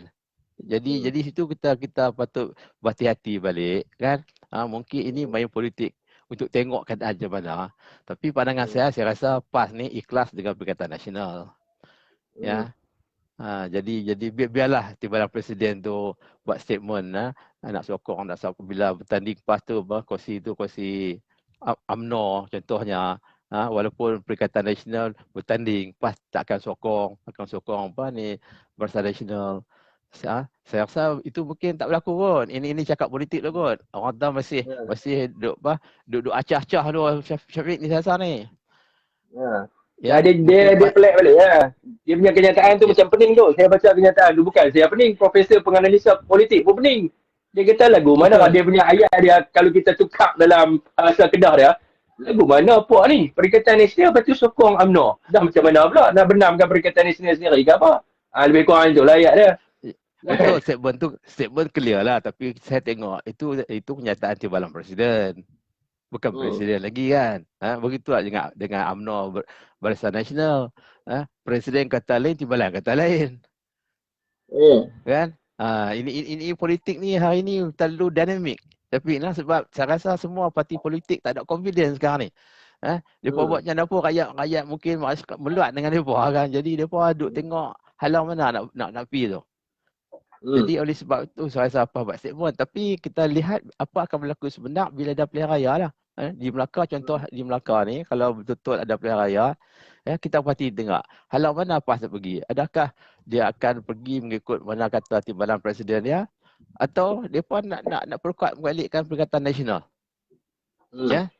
Jadi rakyat boleh nilai. Jadi PAS ke Bersatu ke UMNO ke, rakyat boleh menilai siapa yang ada integriti, siapa cakap benar, ya, siapa yang ada prinsip perjuangan dan sebagainya. Ya. Itu pun 2 hari sudah, 3 hari sudah kita dengar daripada Raja Petra sendiri pun dia ada menyokong PAS. Tapi dia tadi prinsipnya dia kata PAS kena sokong Perikatan Nasional sebab dia bergabung dengan Perikatan Nasional. Ya. Ya, itu memang salah seorang penyokong PAS lah. Raja Putra sekarang ni penyokong PAS yang kuat, ya. Tapi dia pun percaya dan yang maknanya PAS akan bersama Perikatan Nasional Pilihan Raya. Tidak akan main dua kolam kot. Tok, ni apa nama saya nak tanya, okey saya nak tanya lah, bukan nak tambah, saya nak tanya. Daripada sudut pengalaman Tok lah sebagai seorang profesor media sebelum ni lah, dan juga penganalisa politik yang pernah, bukan sekadar penganalisa politik yang pernah membantu dalam pengkajian politik setempat. Saya nak tanya tu, berapa persentage keperluan jentera tu untuk menang dalam pilihan raya? Dan kemenangan dalam pilihan raya, kan, jentera tu berapa persen yang boleh dikatakan penyebab kepada kemenangan tu? Okey, pasal jentera secara fizikal lah, jentera di konteks masa pilihan raya tu, saya rasa zaman sekarang dah berubah. Masa pilihan raya ke-14 pun dah berubah pada pilihan sebelumnya. Dulu ni cara kempen tu lain. Macam orang kampung sekarang tu, saya ada selalu sebut bagi beras kempit dan telur satu ikat tu, dia dah sokong dah. Ya, tapi daripada pilihan raya yang lalu ke-14, kita tengok itu dah berubah. Begitu juga bagi orang Melayu. Begitu juga Melayu di kampung-kampung. Kalau tidak macam mana UMNO boleh kalah? Dia mempunyai ahli yang ramai. Jadi kalau hendak jentera pilihan raya tu, saya rasa sekarang ni mungkin cara-cara baru lah. Ya, satu paradigm lah untuk pilihan raya akan datang ni. Ya, sebab tu saya masih percaya iaitu media-media sosial dan juga kempen cara berintegriti, memberi pandangan dan sebagainya, itu dapat memikat hati pengundi. Bukan lagi bagi duit RM50 suruh pergi undi, hantar pergi van, ambil daripada di rumah suruh pergi mengundi. Ya, itu zaman dulu. Saya ingat masa saya baru kerja dulu 40 tahun dulu, begitulah saya pun pernah jaga peti undi masa kerajaan dilantik oleh SPR kan. Ya, kita nampak dia orang bawa orang tua masuk, kemudian dia ada pondok panah dan sebagainya. Ini saya ingat benda ni tak penting lagi untuk pilihan raya akan datang ni. Ya, saya harap perubahan pilihan 15 akan lebih drastik daripada pilihan 14 lah. Ya, sebab tu kita kena promote sekarang parti politik kita ni mempunyai leadership yang baik, berintegriti, dan juga kita ada perjuangan yang ikhlas mengikut perlembagaan kita. Jangan cakap lain buat lain. Orang semua dah tengok bagaimana kegagalan BN, UMNO dan BN. Ya, mereka cakap integriti dan sebagainya demi bangsa, negara, tanah air. Hari ini pun Presiden PM hari ini pun dah sebut juga pasal benda 3 benda ni. Dia nyuruh pada UMNO. Tapi adakah mereka menghayati apa mereka kata? Rakyat dah tahu. Ya. Jadi harapan saya akan datang ni begitulah. Khususnya untuk PN dan Bersatu, kita mesti ada integriti. Ya. Pemimpin mesti ada integriti. Dan pihak pemimpin BN dan Bersatu harus memilih calon yang berintegriti. Ya, kalau pemimpin pilih seorang calon walaupun bersatu tak berintegriti, kita tak harus sokong dia. Ya. Kita jangan lagi zaman dulu kita hanya memilih parti sebagai satu ikon yang Syafiq selalu sebut tu. Kata ikon tu bubuhlah tongkuai pun kita sokong. Adakah itu pemikiran rakyat pada masa hari ini? Sudah pasti untuk rakyat di middle class, peringkat pertengahan dan juga di bandar, mereka tak percaya itu lagi. Di kampung mungkin ada separuh-separuh kot.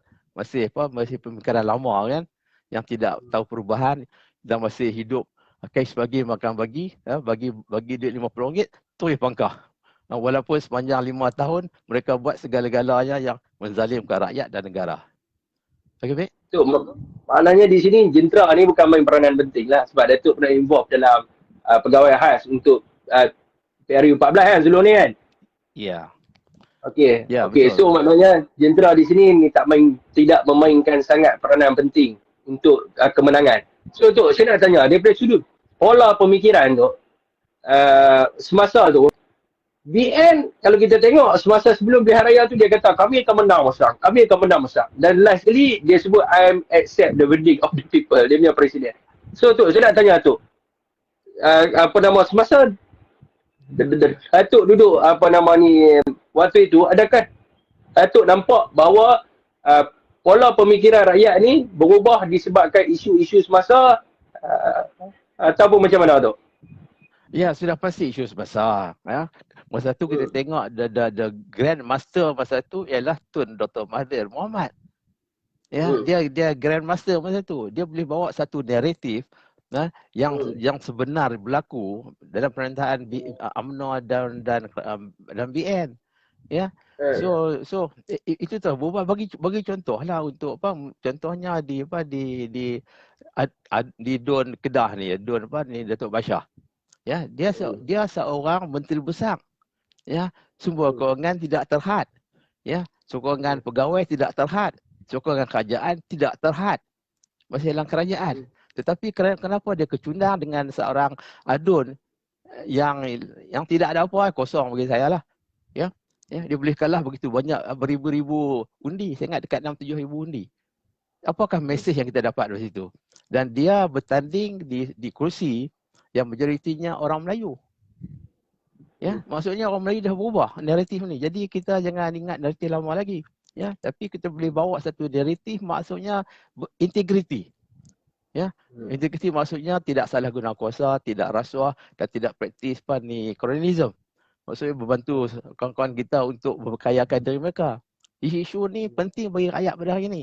Ya, kecuali lah rakyat duduk kampung yang begitu daif sekali, pemikiran masih lama, tidak ada anak cucu dapat membantu mereka memberi penerangan apa kehidupan pada hari ini. Mungkin mereka ni saja yang boleh dipodohkan untuk mengundi parti-parti seperti ini dan juga calon-calon yang tak berintegriti.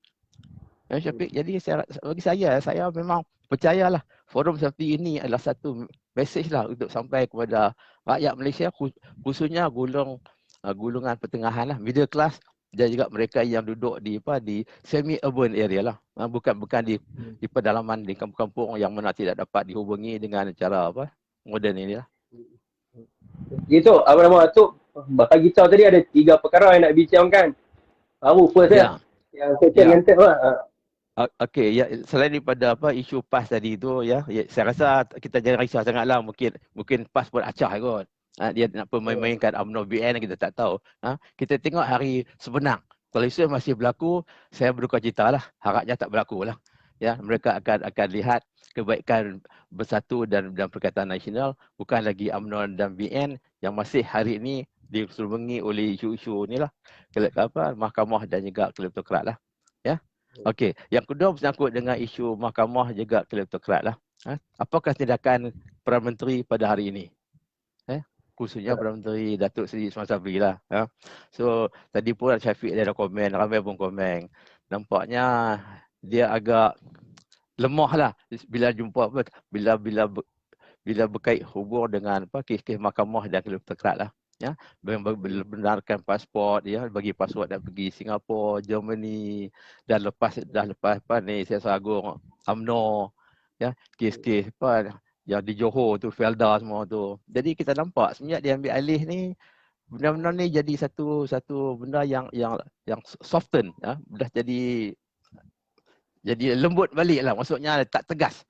Ya, seperti Tan Sri Muhyiddin, yang mana dia sendiri selalu menyebutkan dia tidak akan ganggu kehakiman. Ya, tidak akan membuat satu, kalau dia salah ke tak salah, mahkamah tentukan. Tapi kita tahu dalam kerajaan Malaysia ni, ya, kalau siapa Perdana Menteri, influence dia tu banyak, dia kontrol segalanya. Ya, sedikit sebanyak pun akan mempengaruhi sistem kehakiman, sistem perundangan, sistem penguatkuasa. Ada berlaku. Kita tak boleh deny lah. Kita tak boleh tak boleh kata tak ada. Memang sistem kita berjalan dengan elok. Tak, ini hal kemanusiaan lah. Human factors kan. Ya. Jadi kalau seorang tu Perdana Menteri, dia boleh memberi satu gelombang yang mana nampak lebih ikut haluan dia lah. Ya. Dia of course lah, dia nak bantukan pemimpin UMNO yang dulu tu, dia pun daripada UMNO kan.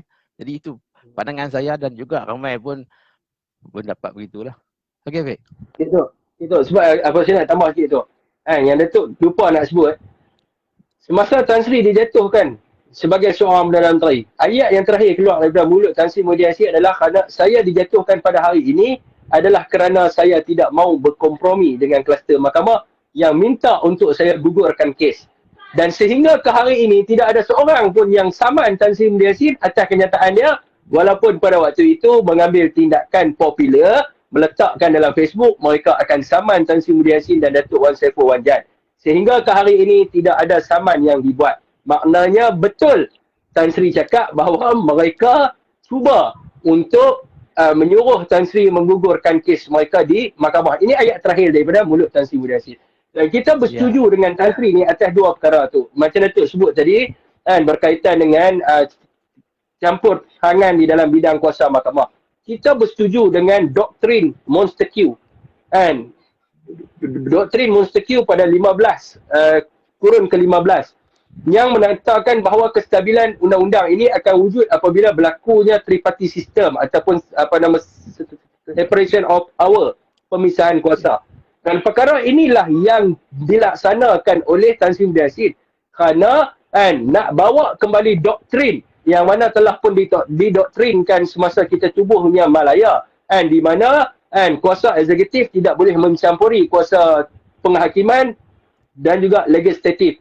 Ini yang kita cuba buatkan. Dan benda ini memang berjalan semasa zaman Tan Sri Muhyiddin Yassin, di mana Tan Sri tidak pernah langsung melanggar barriers tu, halangan di antara kedua-dua kuasa ni, iaitu hakiman dan juga legislatif.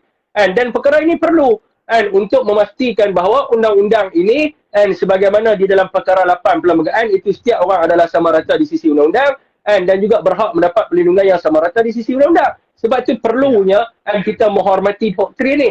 Dan sekarang ni bila kita tidak menghormati doktrin ni dan kita tengok sendiri Perdana Menteri kita tidak menghormati doktrin pemisahan kuasa, malah telah pun melanggar prinsip di dalam perlembagaan dan juga serta melanggar prinsip rukun negara, sebab rukun negara menyebut tentang keluhuran perlembagaan. Di manakah dia kredibiliti dia sebagai seorang Perdana Menteri? Di manakah integriti dia? Okey, itu adalah dua perkara tu. Okey, yang ketiga ni. Sekiranya mereka, ini yang rakyat tak nampak, mereka boleh buat apa-apa saja kat rakyat. Maknanya, rakyat bunyi sikit ya, masuk dalam penjara. Rakyat bunyi sikit ya, hentak masuk kat dalam lock-up dan sebagainya. Saya nak tanya, rakyat nak benda ni?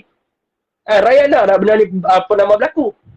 Sekiranya rakyat rasa tak mau, rasa ditindas dan ditekan dan sebagainya, kenapa rakyat pilih UMNO? Dah tahu UMNO perangai macam tu. Perdana Menteri sekarang ni tengah menunjukkan bahawa dia adalah pemerintahan berkuku besi. Zaman dulu orang panggil kepada Mahathir, bila Mahathir buat macam ni, orang panggil kepada Mahathir Maha Fir'aun. Pun Mahathir Mohamad tak pernah buat teruk macam Ismail Sabri buat. Ada juga pemimpin politik yang didakwa dan sebagainya. Dan sekarang ni bila Ismail Sabri buat macam ni, saya nak tanya dia ni kategori apa? Fir'aun kan lebih teruk daripada Fir'aun? Itu persoalan dia. Sebab zaman Mahathir orang panggil Maha Fir'aun.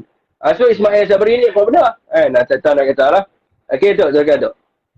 Ya, okey. Jadi sebenarnya kita tengok isu integriti sini lah ya. Sebab saya tengok ada komen yang tu kata bersatu pun tak ada integriti. Bagi saya mudah.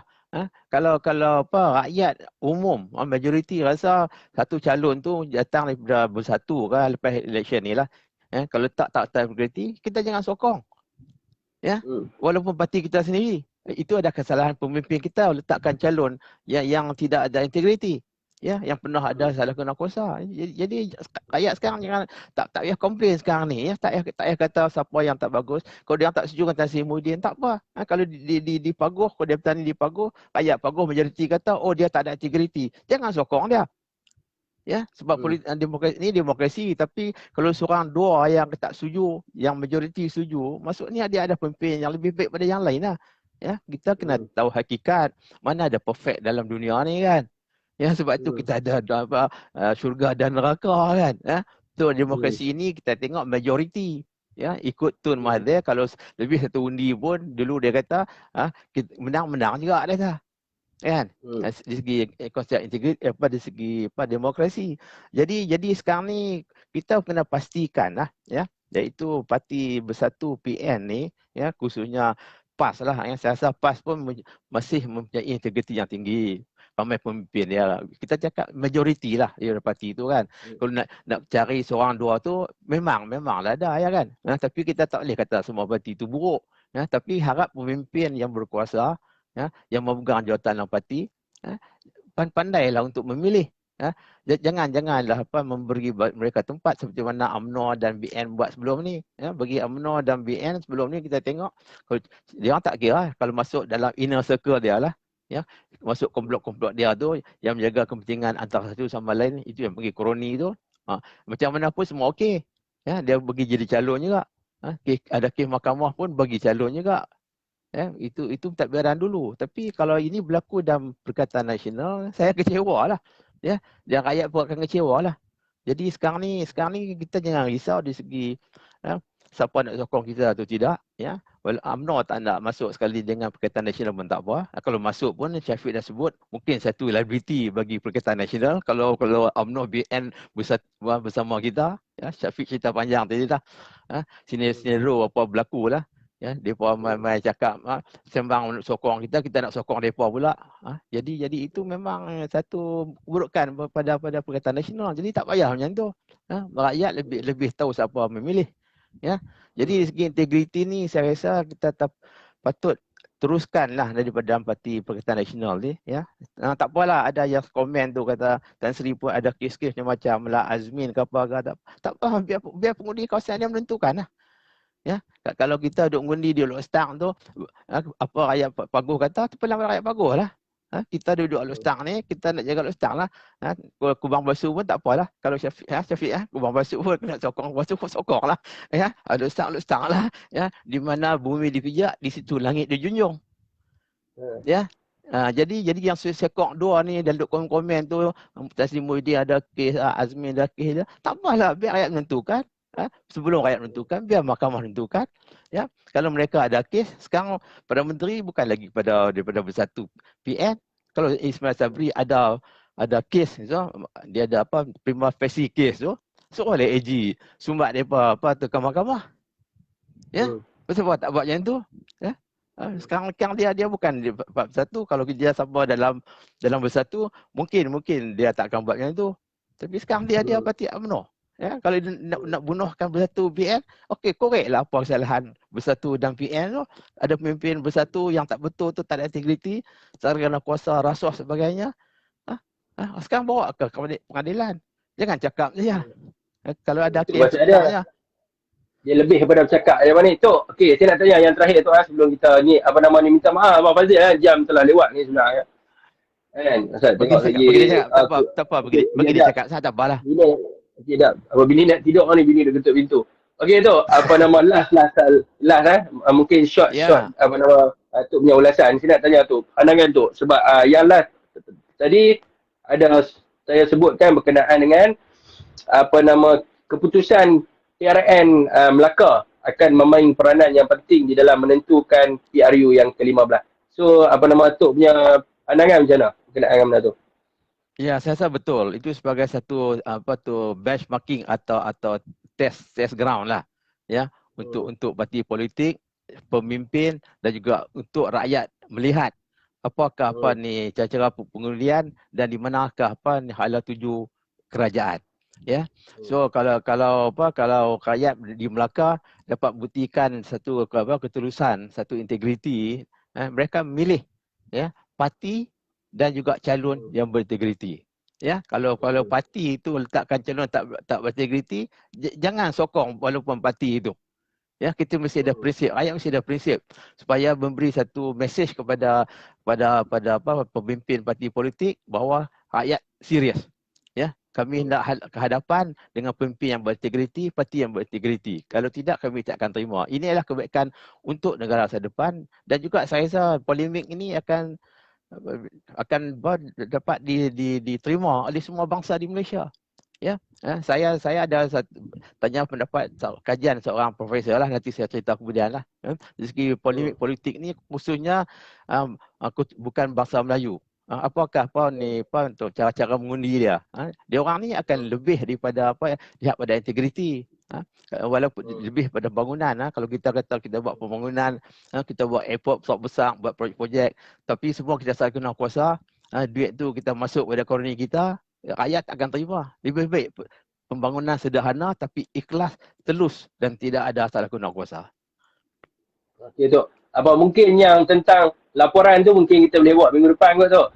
Sebab minggu depan ni saya nak maklum minggu depan saya dengan Datuk akan bersama-sama dengan dia panggil sebagai Exco Perpaduan Nasional Parti Gerakan untuk membincangkan berkenaan dengan hala tuju Parti Gerakan dalam Perikatan Nasional dan bagaimanakah pihak gerakan ingin memastikan bahawa mereka ini relevan di kalangan orang bukan Melayu. So minggu depan kita akan bawa masuk dia lah sama-sama dengan Datuk. Mungkin Datuk boleh bentangkan berkenaan dengan laporan profesor tu Tok. Jadi dia pun rakan kita gerakan pun tengah buat research lah ni, pengkajian lah. Dia pun kata topik ni agak berat, dia nak buat pengkajian yang lebih. So mungkin kita boleh bincang berkenaan dengan ni tu minggu depan. Siapa ni jangan terlupa. Mungkin hari Selasa, mungkin hari Rabu tu lah tu Alright, okey. Kita pergi boleh masuk Ustaz. Kau ada boleh masuk lagi. Okey, baik. Kita sambung kemudian. Okey Tok, terima kasih untuk malam ni Tok Okey, terima kasih ya. Okey, Assalamualaikum Tok. Waalaikumsalam.